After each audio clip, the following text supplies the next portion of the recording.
Hi guys and welcome back to a new video. In today's video, I want to talk about two new trinkets that we will be getting in patch 10.2.5, and I want to explain how especially one of them, if it stays as it is in the PTR, is going to be extremely OP for many different activities in the game.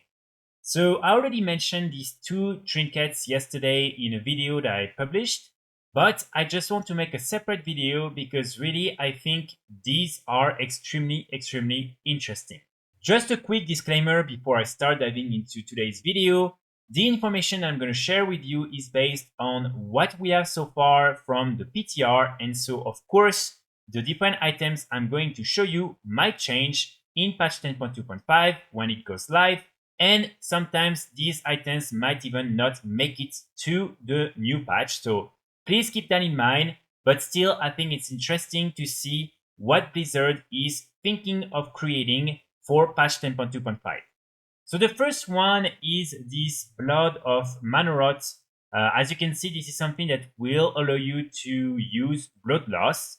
So this is something that is not super OP. This is just a nice item to have. And again, it will allow you to not have to buy some of the different drums from the auction house, or to have always to invite a mage or a shaman or sometimes a hunter in order to get this buff.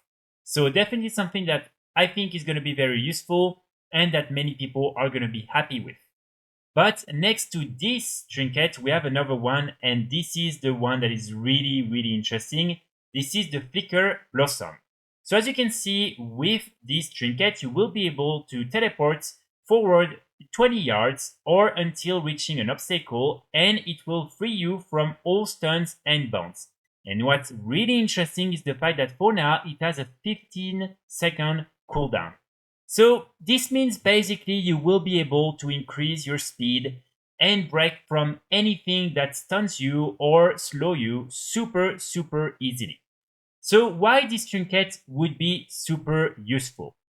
The first reason, and this is for me the most obvious one, is simply because when you're doing a lot of gold making activities, especially inside of raids, inside of dungeons, or in areas where you cannot use your mount, this is going to be very useful. Let's say, for instance, right now you're trying to get some of the lamented items from Naxxramas. This is a raid where you have to run around a lot, and time is money with this type of gold farms. If you manage to get your hands on this trinket, you will then be able to probably divide your time by twice, or maybe at least remove a big chunk of time. And so in that scenario, it will help you be even more profitable and efficient when you're doing this type of farms.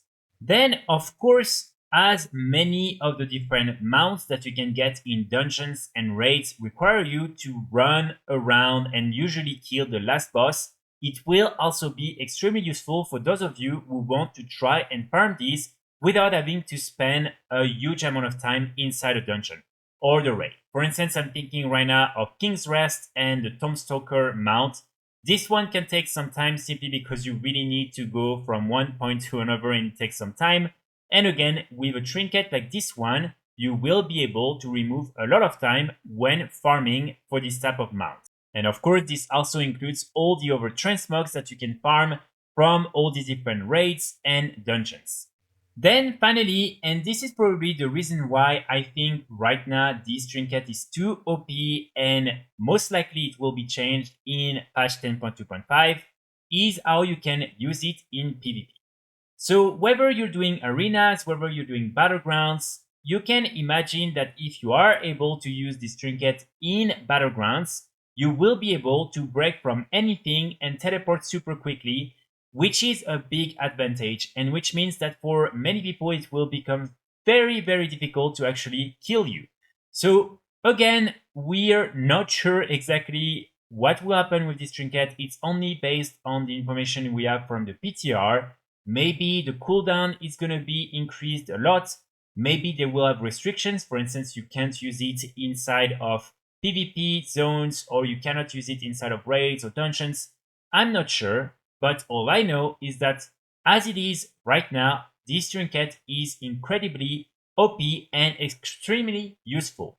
So that's pretty much it for today's video. I just wanted to talk about this trinket because I think it's going to be, again, super interesting to see how it will be released, if it's released in patch 10.2.5, and how people will be able to use it for all the different activities I've mentioned. Let me know in the comments what you think about it, and if you're happy with it or if you think it's too OP or not. I will be back very soon with more guides and more videos, and in the meantime, I wish you all a great first day. Bye!